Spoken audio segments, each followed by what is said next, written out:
there's another movie that we found starring the great Gary Busey from many moons ago. And let me tell you the title of this film. It is Hider in the House. Hider as in hide and seek? Hider. I think I remember that. Where it's a bit like the stranger calls. It's a bit like that. Yeah. Mm-hmm. Where the title is what he's doing. He like puts in the time, right? Like he sees a house that's like under construction and he moves into the attic and the family moves in and it's Mimi Rogers and yeah, and you're like, what? And then you never go in your house again.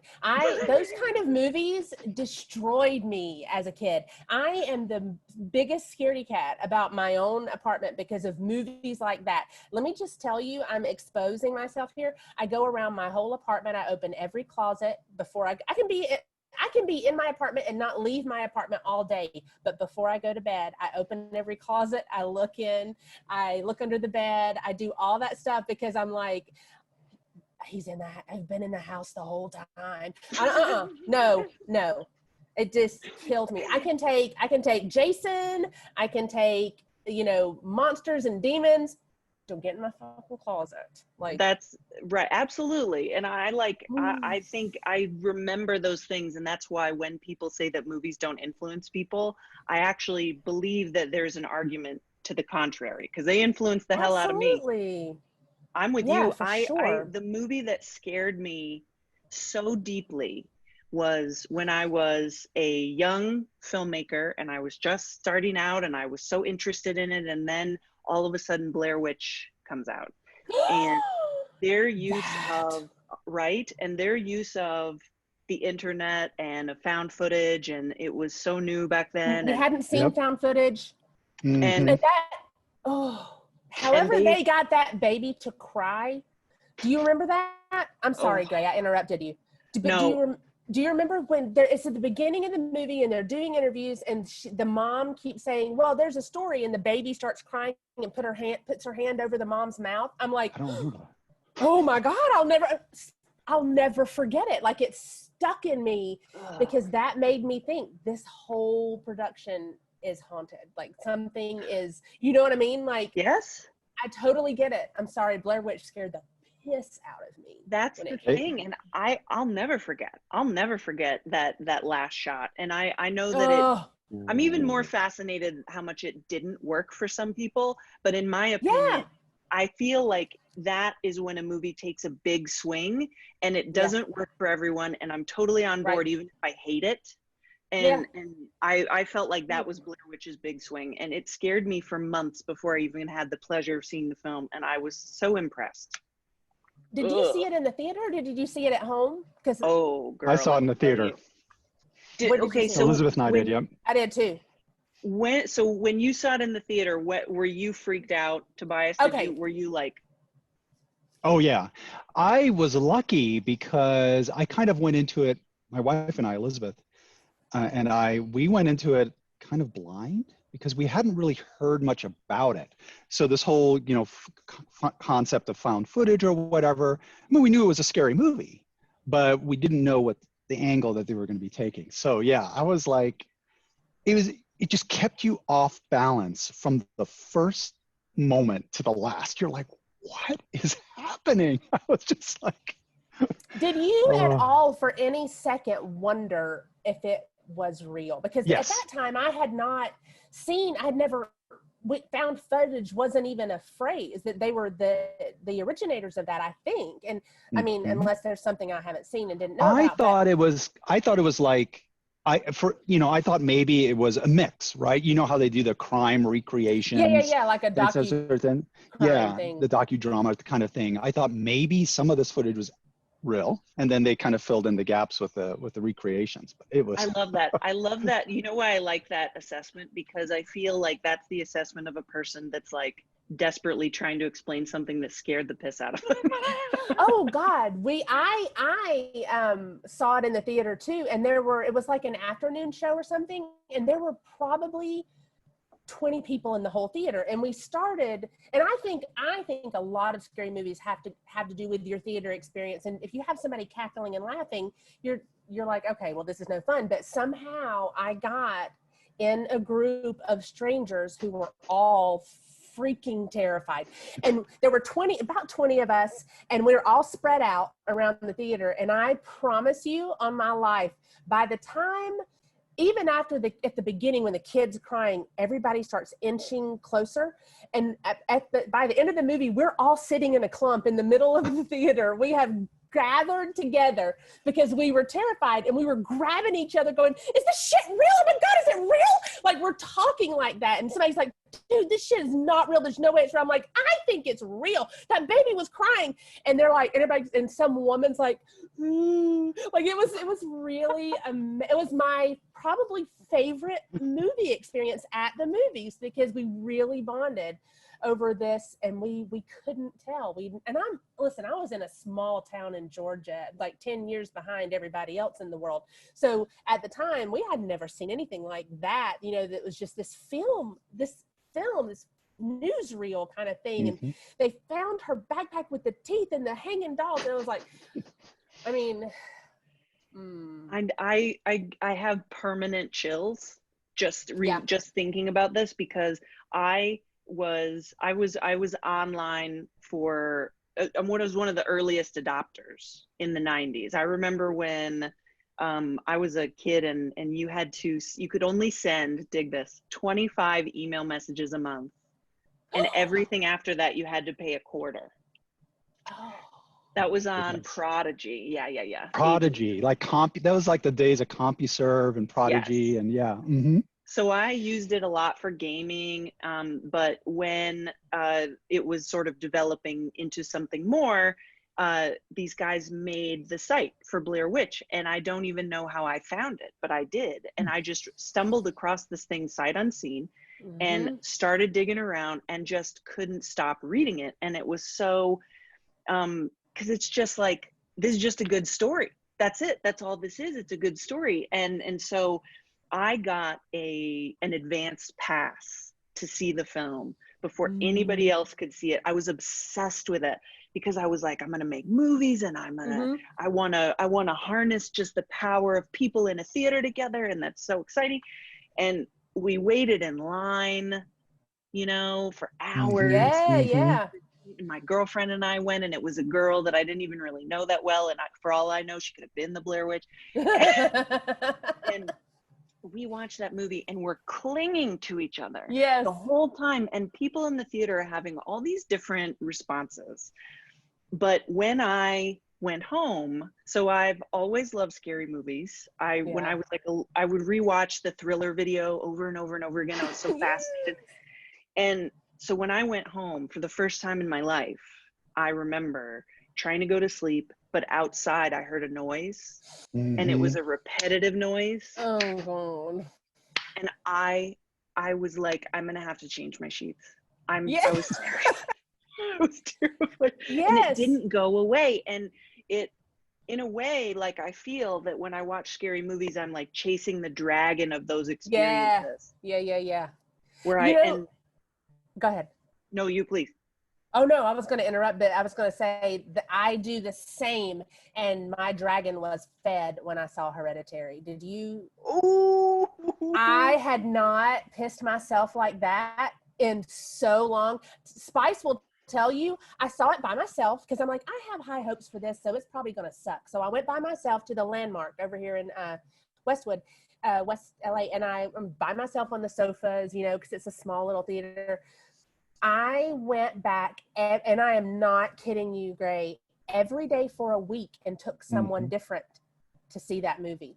I took Spice. He said, I'll hate you for the rest of my life. I took everybody. I literally went back every day and saw it in the theater, consecutively for a full week, and took someone new. And every time I was like, I loved it so much. That one blew my mind. I think that it is a reason that Academy Awards are bullshit, because they ignore people like Toni Collette. Toni Collette, my God. She is always so noteworthy, and that was one of the finest performances I've ever seen. And I know for sure that like something has rattled my husband, who is generally solid as a rock. I know something has rattled him when he tries to work through the logic of it. He's like, well, that can't possibly happen because blah, blah, blah. And you're like, but you're scared. You're scared. Right. And I'm so like always eyes on Ari Aster, because I think he is such it's like a big swing.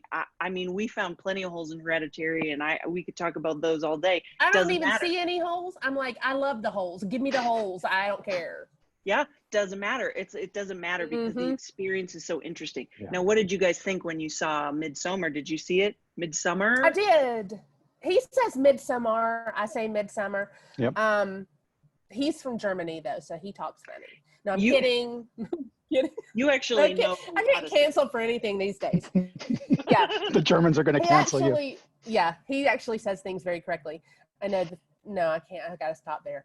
When we're not recording, I'll say some other thing.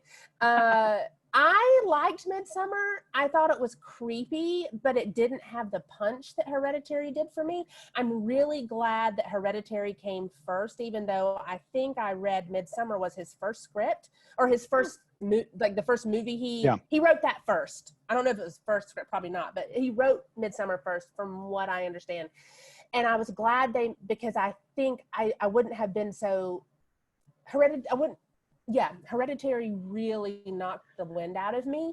And I think had I seen Midsommar first, I wouldn't have been so surprised by Hereditary. Does that make sense? Like I would have said, okay, this guy got some chops. It's going to be creepy.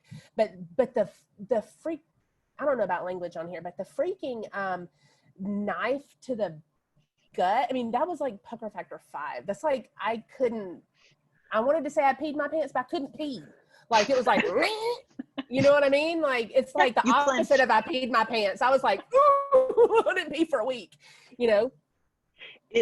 I agree with you. I feel like they're different movies, but I can tell that they're from the same person. Right. Mm-hmm. And I think one of the things that stays with me the most about his filmmaking is like that iconic imagery. You know, it's like there's those beats like stay with me.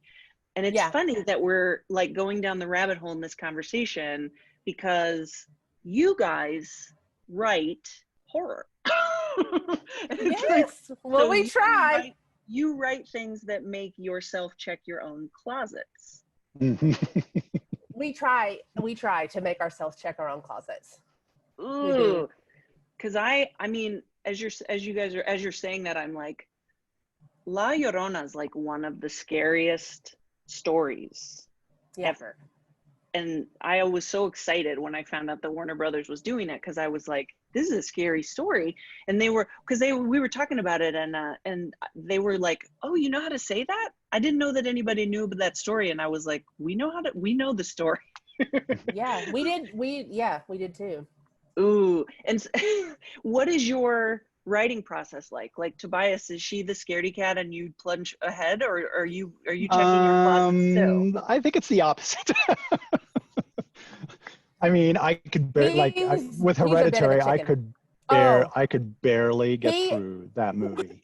I don't want to spoil it for anybody who's, watching, but if you haven't seen it by now, your ass is shit, because you should have seen this movie 10 times by now. So, but when they're doing that drive and pow, he stood up and started walking, and I'm like, no, sit your ass back down. You're going to finish it. And he just went, whoo! And I felt him try to leave the theater, and I just grabbed him. I said, no. And he sat for the rest of it like this. So yeah. And I'm like, oh my God. But no, but honestly, I'd say he definitely took the lead on La Llorona, and I definitely took the lead on 5 Feet Apart, because we do have our voices, and he was much more in that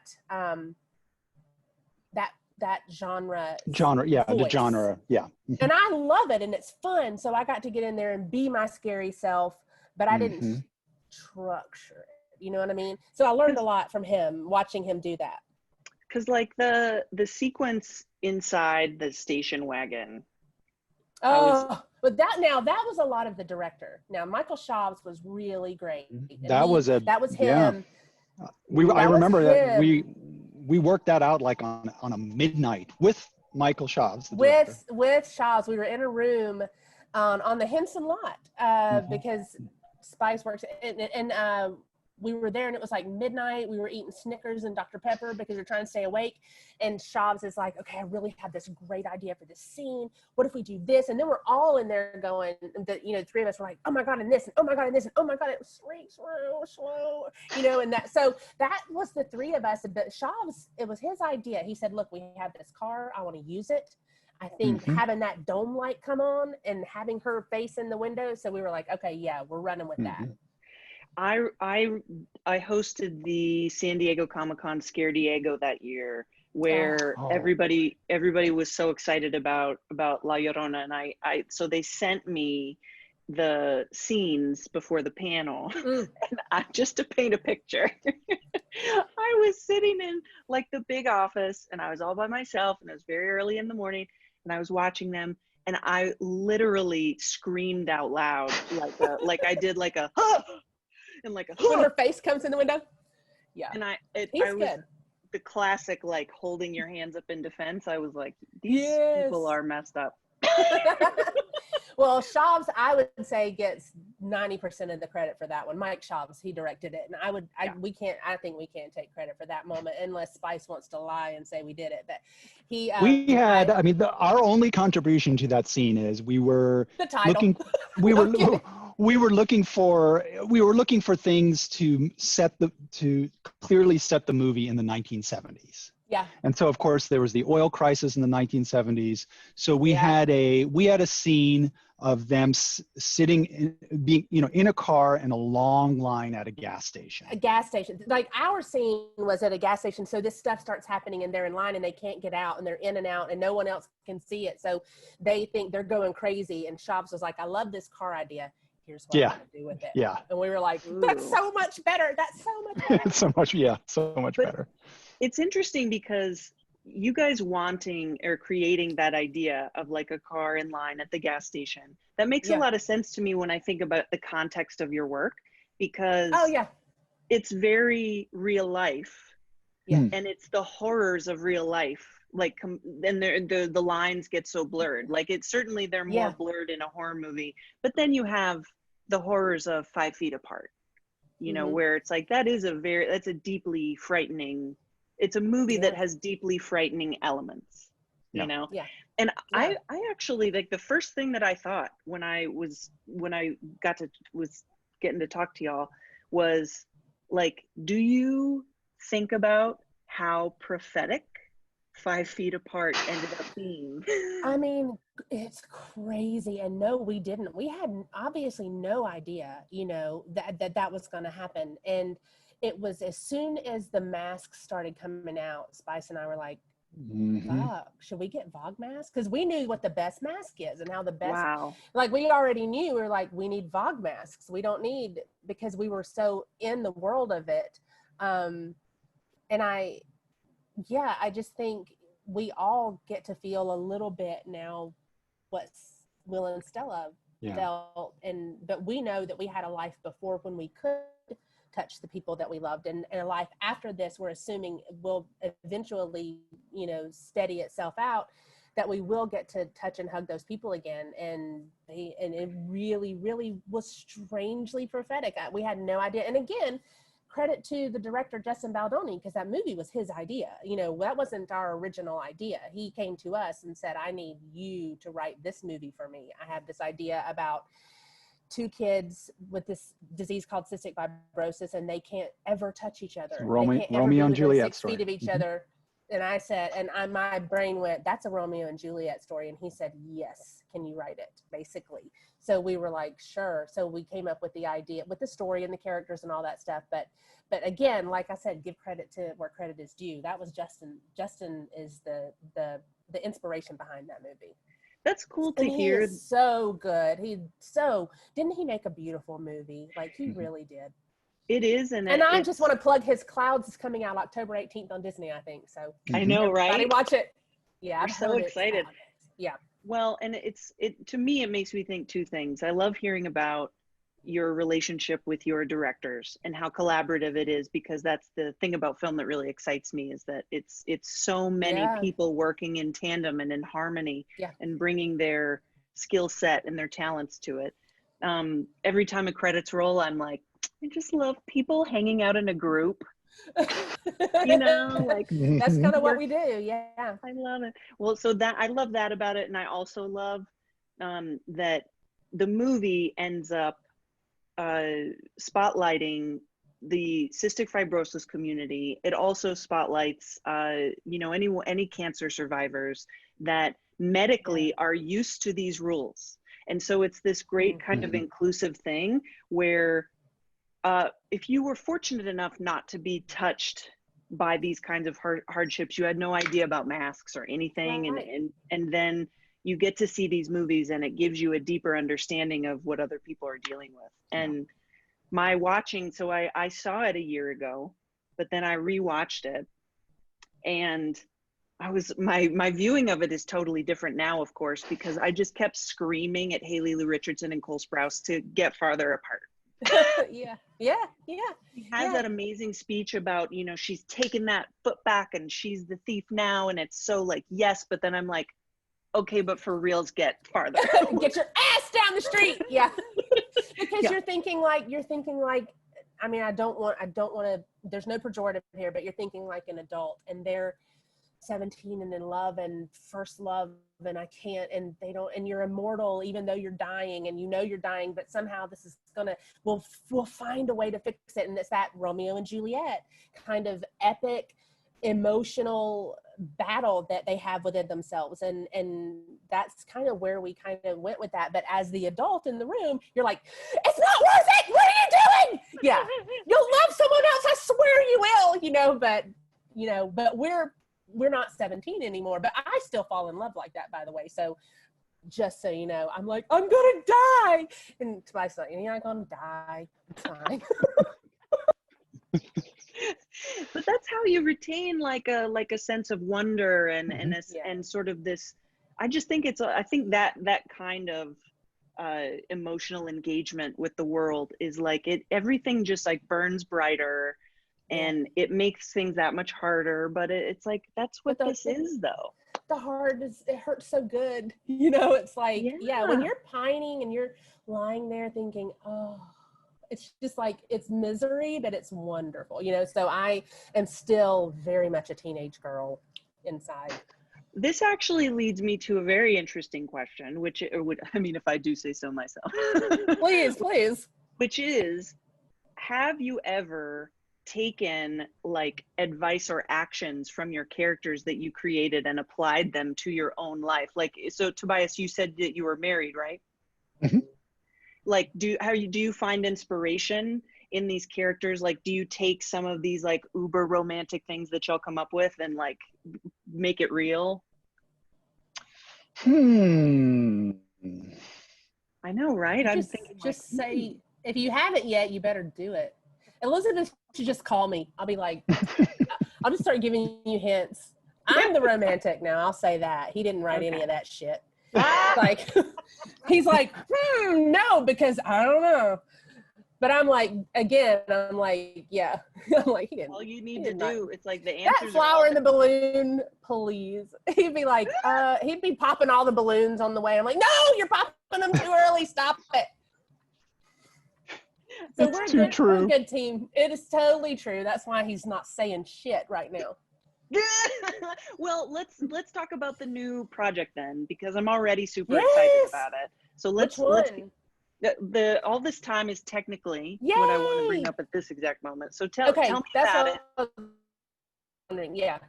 I'm such a suck ass. I don't even have my book here with me, that I don't have a copy to hold up because I just moved rooms. You know what I'm going to do? I'm going to get a still of it, and I'm going to put it right here. Thank you, please. But definitely let it be known that I suck and I don't have a copy of my book in my hand right now on launch day, of all things. Like, it's launching today, and I don't even have it in my hand today. I can find a cover on it maybe on my phone. So but yeah, there are a box of them right there. I can see them. I just can't get my hands on them. I mean, if you want to go grab one and that make epic yourself love feel better, story. by all means. No, I won't. It is that epic love story, and it takes it takes my inner teenage girl and puts her on speed. You know, it's everything you want in a fairy tale love story. I think that I would have wanted, you know, as that girl, and everything that you don't want, because it's the dark with the light. Yeah, you know, because you just want all these roses, but you can't smell the roses if you never. I don't know how much cussing you allow on this show. I was like, if you never smelled shit, then the roses don't quite smell as good, you know. And that's what I was about to say. Yeah, but absolutely. It's true. It's like, so but I can't, you know, if you've read it, I can't say too much about it, because there's it will give a little bit away. But it is fantastical in its scope. I will say that it is very much a dreamer's dream of what first love should be. And I would also say, and I say this to any parents watching, this is a good book for kids, even 12, like I'd say 11, 12, you know, because kids are so savvy these days. But this is a good book for them to transition into YA from children's books. I think it's a beautiful, sweet, chaste story. There's nothing there that you can't have you're worried about your kids. They're not going to go start, you know, they're not going to get a drug addiction from reading. They're not going to think it's cool to start, well, how does it feel? None of that. This is a very wholesome, but still exciting story, I would say. I think, but there's a lot of tragedy in it. Did I just ruin my chances of selling any of these books? No. It's like, hi, go have your 4-year-olds read my book. Yeah, even though it might not be a bedtime story for like a 1-year-old, but I feel like that's just truth in advertising. So my hat is off to you. Yeah, I think you're doing great. Thanks. I mean, except for not having the book next to you, but we're past that. You're gonna dog me for that when you put the YouTube up. No, I think it's but it's also good for adults to that kind of story that brings you back to those emotions that, oh my God, I remember. Like, you may be 40 or, you know, high, and be like, you know, but if you let yourself get in it, you're like, oh my God, I remember that. Oh, I remember feeling that way, you know. And it just, so yeah, I think it has a scope, but I do think it's appropriate for younger readers, surprisingly. Well, that's great. And I mean, it's also already optioned, yes, for a film version. Yes. So for those in the audience that are already very excited about our movie nerd talk, and that they happen to be filmmakers too, like, can you talk about, like, what's the first step in adapting it? Is there like a scene that you write that you just love? How does that go?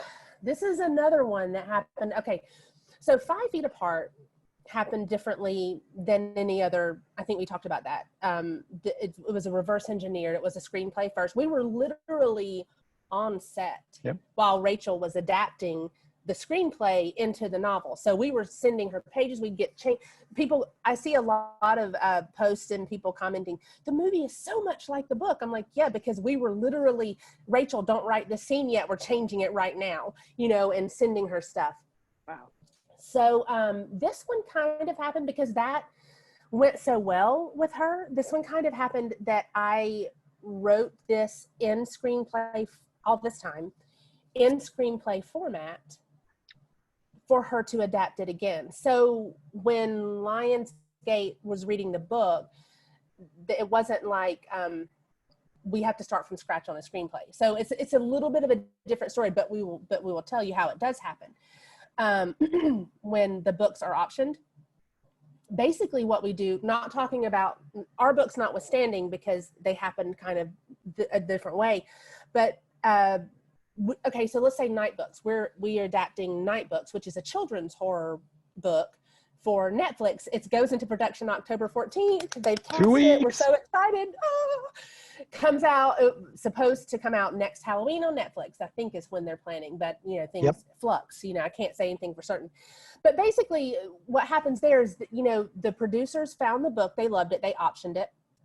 And then they were looking for writers to deliver the book in the way they wanted to see it. So what we did is, to sell a book, we came in with a pitch. We don't write screenplay pages. We don't write chapters. We don't write scenes or anything.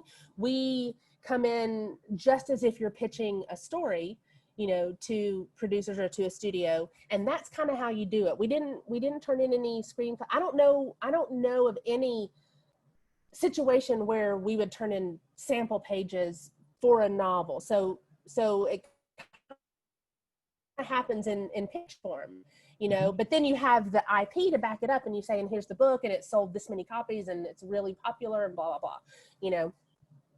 So did that answer your question? It does. It's fascinating. And you could argue that the sample pages, right, what our sample pages were prior scripts, screenplays. Netflix, you know, Netflix was looking for a pretty scary version of this book.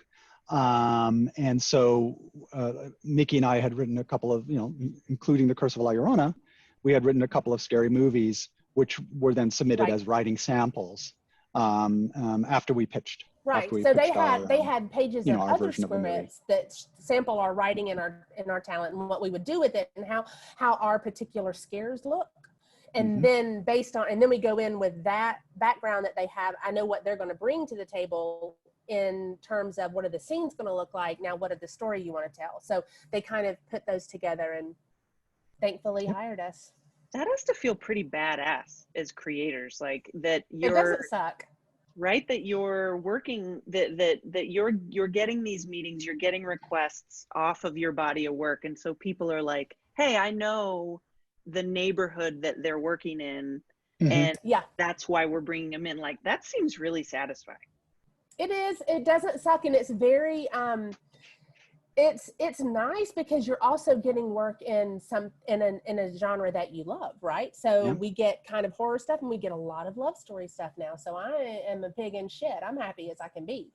So we're always getting, you know, do they want to look at this? Do they want to see this? And I'm like, I'm getting things that I would love to write. So it is good. Nobody's throwing, you know, action movies at us yet, but we're going to get there. Spice, I always say Spice is a fantastic action writer, and I can't wait to get an action movie. But because we don't have one, that's not what they're thinking of us for, right? They think of us for horror or love stories.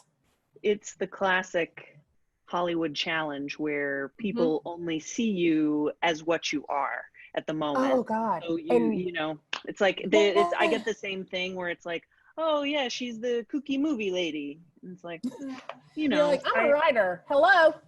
I'm like, well, I also knit really well. So I mean, oh my God, did you do theater? Were you a theater nerd? Okay, I knew it when you said you knitted. I'm like, oh, you were backstage knitting, because so were we. We all did that. We're all making our little hats, you know, we're waiting for our scene to come up. Yes. And you scarves, know, when scarves. I really got into it. That's all I can do, by the way, scarves. But yes, when me too. And I don't even, I was during the holidays, and I was with my family, and I was knitting, and I remember my mom, who just like always forgot the stuff that I do. Like, I did it in front of her for years, and then just somehow edited it out of her brain. And I'm knitting, and my whole family at Christmas, like, they look at me and they're like, why are you knitting? And I looked up and I went, it's because of y'all. Like, this is soothing. Where have you been? Yes, it is great. I know. And I listen, it really, as soon as you said that, I'm like, oh, she's a theater nerd. Because I was like, it's such a, we were all backstage, always, all through college. You know, we're all knitting scarves, and mine are terrible. Holy, they have holes and they were lumpy. But, you know, it's just learning lines, doing, and you know. I'll go off on a tangent just to tell you one of my favorite things about a backstage that I've ever seen in my life. I was so excited and blessed to go to Hamilton on Broadway, and we got backstage afterwards, and it was magical. But my favorite thing about it was that there were power plugs with numerous outlets on them shoved into the wall so everyone had a place to charge their phone during the show. And close to those huge outlets were Teenage Mutant Ninja Turtle boogie boards, so they could sit down without damaging their costumes. I love it. It was the most random thing, and I took a picture of it, and my friend was like, "What are you doing?" And I was like, "So far in a sea of incredible things, this is the most incredible thing that I've seen. I love it." And every time I see Hamilton, I think about all those beautiful, talented individuals just sitting on a Teenage Mutant Ninja Turtle boogie board. It's neat, right? Those little tidbits that you don't know, and when people see the finished product, you only see the magic, and you don't see the tools behind it all. And it's really fun to be able to be backstage. But like you said, the thing about that is you'll never see it the same again. And that is a great moment. But sometimes when you see behind the curtain, you're like, oh, I know how they did that trick. It's not so much fun anymore, you know? It does. And especially making horror movies, because we learned to. That's the thing. And like, horror movie sets are hilarious. And most people think that they're very frightening. It's like, no, everybody's like blowing off steam, and in order to make those effects work, it's like somebody has to be in this ridiculous position, and you know, and it's like you got like La Llorona's crying in like an alley behind the chain link fence, but there's just like a lady. And she's just like, oh, can we tell you about Marisol? Oh, she was so brilliant. And her mouth is not special effects in that movie. It really, she can open her jaw like that, and they just kind of put black inside, and that's her. When she screams like that, that is her. I did not know she's that. So beautiful. We would see her when she came in, and she's this stunning woman, and then she'd come out and we're like, you know, because it was like 4 or 5 hours in makeup, and she comes out dead. And we're like, oh my God, with the black. But yeah, that was her. Like, and there was, I'll tell you a cute story if we have time. Oliver, who plays Tomas, the little boy who gets snatched in the hallway, which we love that scene. That scene's so good. But he was like 5, I think, or 5 or 6, and he's this tiny, adorable, tiny little thing. And we were in the video village listening and watching them shoot it, and you know, we could hear her saying, "It's okay, it's just me. It's okay, it's just me," because you know, because in the scene, I mean, he was great, but as soon as she opened her mouth to scream, I mean, he knew, and what a great actor he was. But it was funny because I could just hear her say that. It was just a little bit of timidity because you know somebody as Marisol, and then she comes in looking like the witch from your worst nightmare. I hope I'm remembering that correctly. Watch him tweet something like, "Dummy, it did not happen. I was never afraid." I'll be like, "You were so cute. Be afraid. Pretend you were afraid." Oh, yeah, no, it's so easy to say that after the fact. Yeah. Oh, yeah, no. No, he's adorable. He's adorable. He's doing good things now. I visited the set of It when they were filming the first one. And that movie, oh my God, another one that I was so excited. So it's a reset moment, you know, that and Hereditary were reset horror moments for me.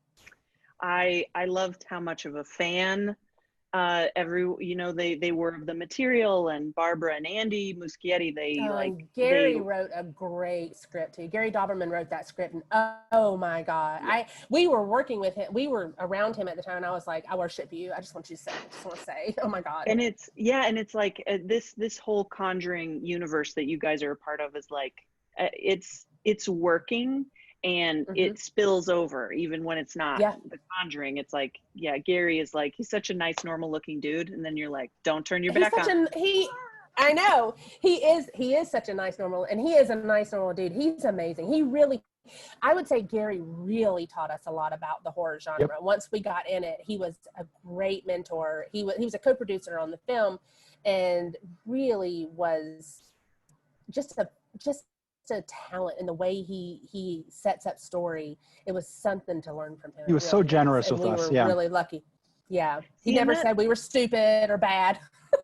I like it as a fan when I see that the people making movies are listening to what is exciting us about the story. Yeah. Like, and so that's why the Conjuring universe to me is such a great expansion of the original idea, because obviously Annabelle is so great and so creepy, but the first thing that I said was like, get into that room, get into that creepy ass room with all of the Warrens stuff, and I want to see it all. And it's like there was so much anticipation for me that I was like just eating. I'm like, oh, it's so good. Now you're talking about Annabelle Comes Home, right? You're talking, yeah. My AirPod just died because I've kept. You got. So, so what I love though about this goes back to what we were talking about just a minute ago. It's so easy to get jaded, and it's so easy when you're working behind the scenes and when you're responsible for, you know, these scripts that are creating these films. So easy just to be like, whatevs, this is just what we do. But I'll tell you, I walked into the sewer system that they had built in Toronto that opened up into that Pennywise mound of toys. I believe it was nearly half complete, and the only part that was CG was like the top third. Like, it was. I was going to ask you, was it a full set? That's amazing. Oh my God. And I just remember, and you like, do you know what they said to us when we went on the set visit? They said, what size galoshes are you? And I was like, I want to tell you that. I don't, on a set visit, I don't want to wear galoshes. Like, what are you doing? I'm not, look at me. I'm not a hardy person. I don't want to do that. And so we put on these galoshes and we're sloshing through the water, and it was an active set, like hot set. It was wet and it was dank, and it was like, I felt like maybe I was going to catch something while I was there. Absolutely didn't. Thought I would. And then you could go up to the toys, and you could see that the toys on the bottom were very old, and they progressively got newer. So you would like look up in the distance and you would see like a rollerblade, and you would know that like Pennywise had been just killing children all these decades. And it was so upsetting. And I was like, this is the magic. Like, this is the thing that I need to return to if I'm feeling like a little burnt out on scheduling interviews, or like, oh no, you know, just like the weight of the world coming in. It's like, this is why we love movies. Yeah. Like, because it was amazing. And I always try to balance those things, because it's impossible for me to watch a movie and not think about like, ooh, did they get their own hospital for 5 feet apart? Or like, we did. You almost have to.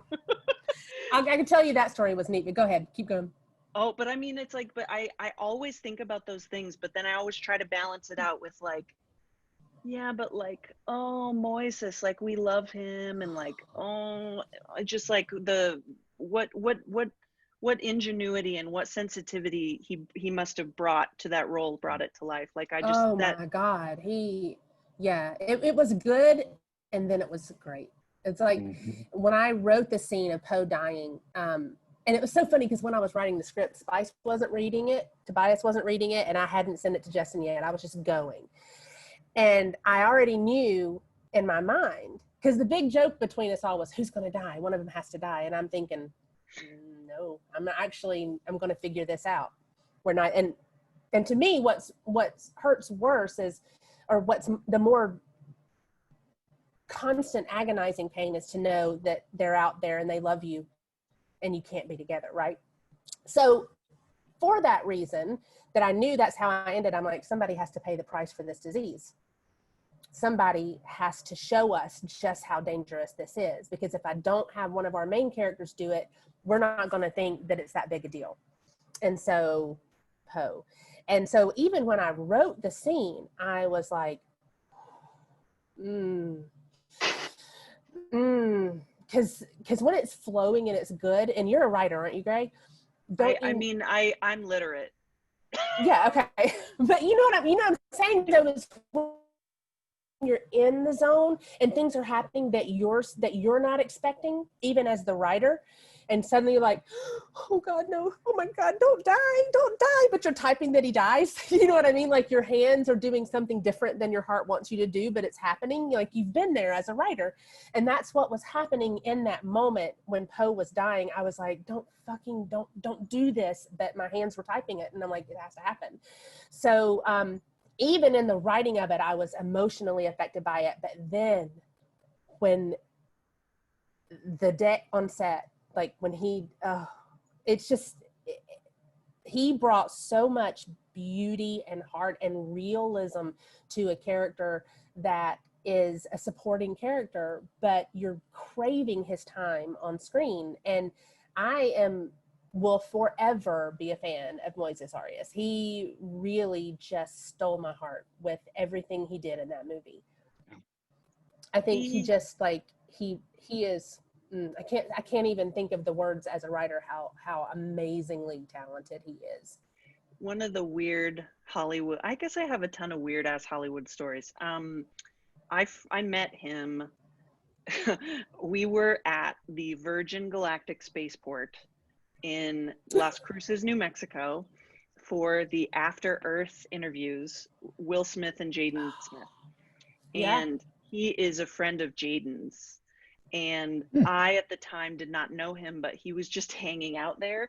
And so all we do as journalists, when we just are doing these interviews, as I'm sure you guys know, we just sit in hotel hallways, really. That's like the majority of our job. And then we have X amount of time with the talent and then we're done. So we're just wandering around the Virgin Galactic Spaceport. And there's this kid, I started talking to him. He seemed really cool. And then he mentioned that he's an actor. And I was like, oh man, that's awesome. And then he goes on to do all this cool stuff. And every time I'm like, oh my God, you were just that like weird little kid I met. Yes. And except he's like 20 something. Yeah. Right, exactly. But I was like, I mean, you never know. You just never know what someone is emotionally capable of in the hands of great material. And so I always love every chance I get to see him. And I could just talk to you guys forever. I know, like, let's do this all day. I'm having a blast, but I'll tell you well, what. You're only in Studio City, so we could actually hang out when the corona lifts. Well, let me tell you that my favorite activity these days is my favorite activity is hanging out in the park that is across the street from us. There is tons of beautiful shade. And my go-to these days, I'm so worried about everyone. I'm so worried about our well-being and that we can't see each other without such fear. And so to get around it, what I've been doing is I have these like cute little like just chairs, just lawn chairs. So I put them out and I set them in the shade and I clean them off. And then I invite people over and we sit like, it is more than 5 feet. Like we sit a considerable distance away from each other because the majority of people that I want to talk to are so nervous. You know, it's like I would like to create some place of comfort. And then you get to hang out and you take a mask off for a minute and you watch the dogs and life is normal. And I've learned just how like precious it is, you know, and that's why my viewing of 5 Feet Apart was so different this time, because I really appreciated it the last time and it really touched me. But this time I have that entire other filter that I'm seeing it through. And I feel like I'm being deeply affected by media these days. And so that's actually the last thing I wanted to ask you guys is that, have you seen anything? I know that you've been busy, but have you seen anything that is like really sticking in your brain that made you joyful or that really scared you? Or, you know, because I'm taking everything as kind of a recommendation. I try to look up the happy things now. I think there's enough misery. I don't need to do that to myself. I can't go down the rabbit hole of pain and fear right now. Hereditary. I saw, or politics, which are the same thing right now. Yeah. I saw, this is so stupid, but I saw a BuzzFeed video about, here's my thought. Okay. I'm going to get a bit elementary philosophical, but I love it. I saw you will in a minute. No, I'm kidding. You're like, cut. No. I saw a BuzzFeed video on my feed, because I follow BuzzFeed on Instagram. And it was neighbors helping neighbors. And it's just this compilation of videos of this man helping an elderly lady back to her house. And this man put out a fire. And I'm like, if they would saturate our media with those things, I feel like humanity lives up to or down to expectations. And that's what we do, because it's the easy path. So if we were bombarded with joy and kindness and generosity, it is our nature to respond in kind. Yeah. But when we're bombarded with, I hate you, you're on the wrong side of me, and I feel those things too sometimes, don't get me wrong. But that's where our nature, it clicks, right? So we respond in kind. So I just feel I'm such a sap. And here comes my teenage girl, like I said. This is the kind of person who writes all this time, okay?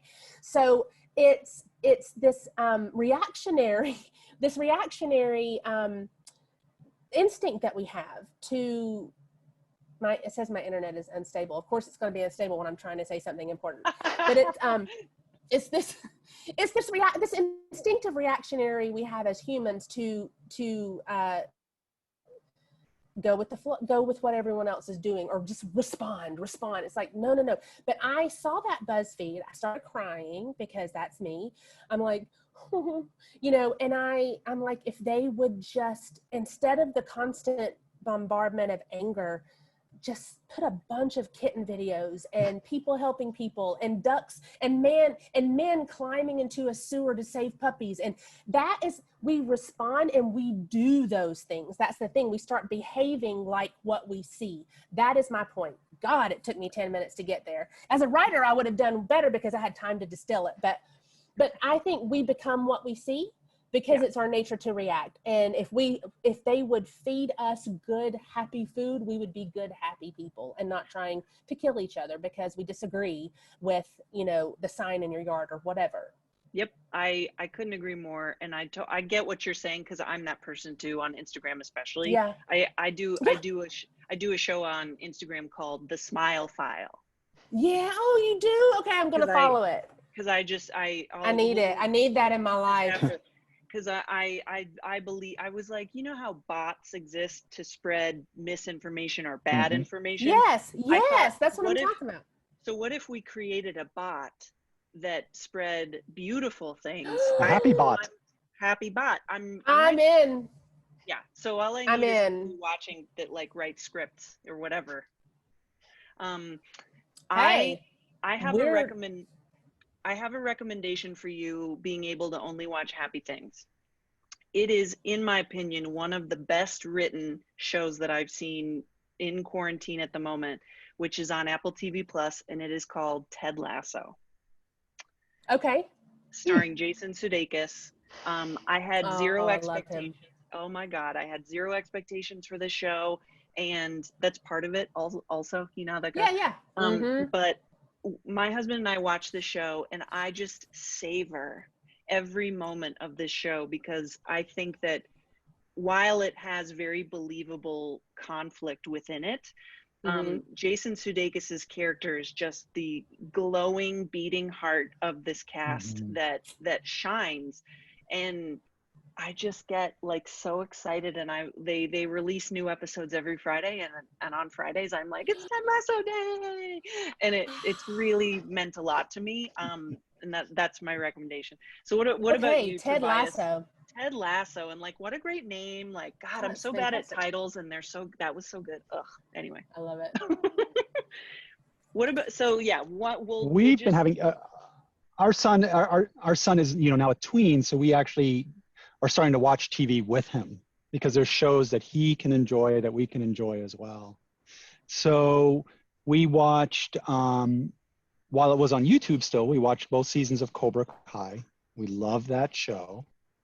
It's got some, it's good, wholesome family drama. And then same thing with Lost in Space on Netflix.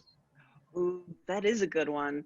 Lost in Space, and now we're doing Umbrella Academy. Now we're going through Umbrella Academy Umbrella on Netflix, Academy, which we love. Yeah, so good. it I really feel is the like golden age of TV. Umbrella Academy is like really on par with Doom Patrol.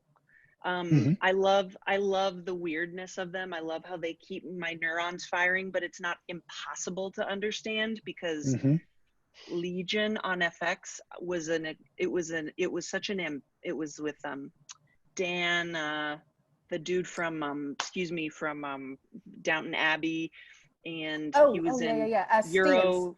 Yes, Dan thank you. Stevens. And so Legion was such an ambitious experiment in the superhero world, and it was so flawlessly executed. And my God, those people are so smart. But the only problem was they're way smarter than me, and so I just I couldn't keep watching it because I was just like, oh no.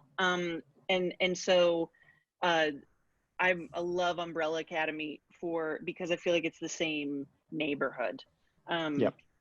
And I also love Cobra Kai winding back because it's another great expansion of that universe. Very smart way to do it. And it's like really engaging and did we know that they were such good actors? Because I feel like I kind of slept on that. They're great. And it's fundamentally sweet. It's just if that's the kind of stuff right now, as Mikki was speaking to it, the kind of stuff that I personally am gravitating to right now. For example, I've been watching on my own, not with my son. I've been watching The Boys on Amazon. I love it. And it's fantastic, but it's not something you would call fundamentally sweet.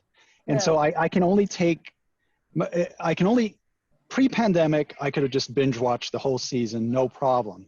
I think I'm just more sensitive now. So I watch one episode and then I have to go away for a week and then steel myself and watch the next episode. Whereas the other things like Cobra Kai and stuff, just pour it on. Just bring it on. It's like Absolutely. it's like baby lotion. It's like we're all walking around without our skin. Yes. So and We're when raw. when you said I'm so sensitive now, I'm like, it is that way. It's with the whole world the way it's happening. I feel like we've all been skinned. We're turtles without our shells, and we're sent out there, and we feel the sun like we never felt it before, and we feel the pain like we never felt it before, and we feel the rain and the wind and all these things coming at us, and I just want my shell back. But I think in the long run we may be better for it, because we need to feel those things, Mm-hmm. Well, there are two sides to every coin.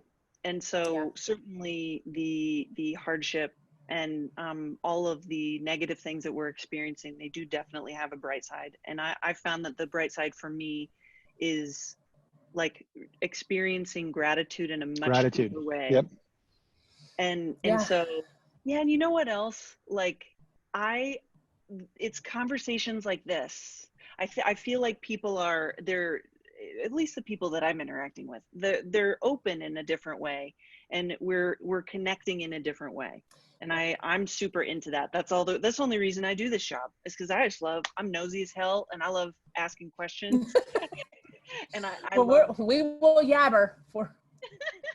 Well, I'll tell you what, you guys can come over to my park sometime, and I'll bring the chairs. Everybody brings their own drinks. We're not going to touch anything that belongs to anybody else. We'll do it. We will do it, Grae. Don't make invitations you're not ready to back up. We'll be there. This would be fun. Yeah. It's happening. This is happening. Thank you so much for spending time with me. Oh, I'm gonna be smiling for the rest of the day. Oh, thank you. I'm gonna send you my cell phone number. Perfect. It's a date.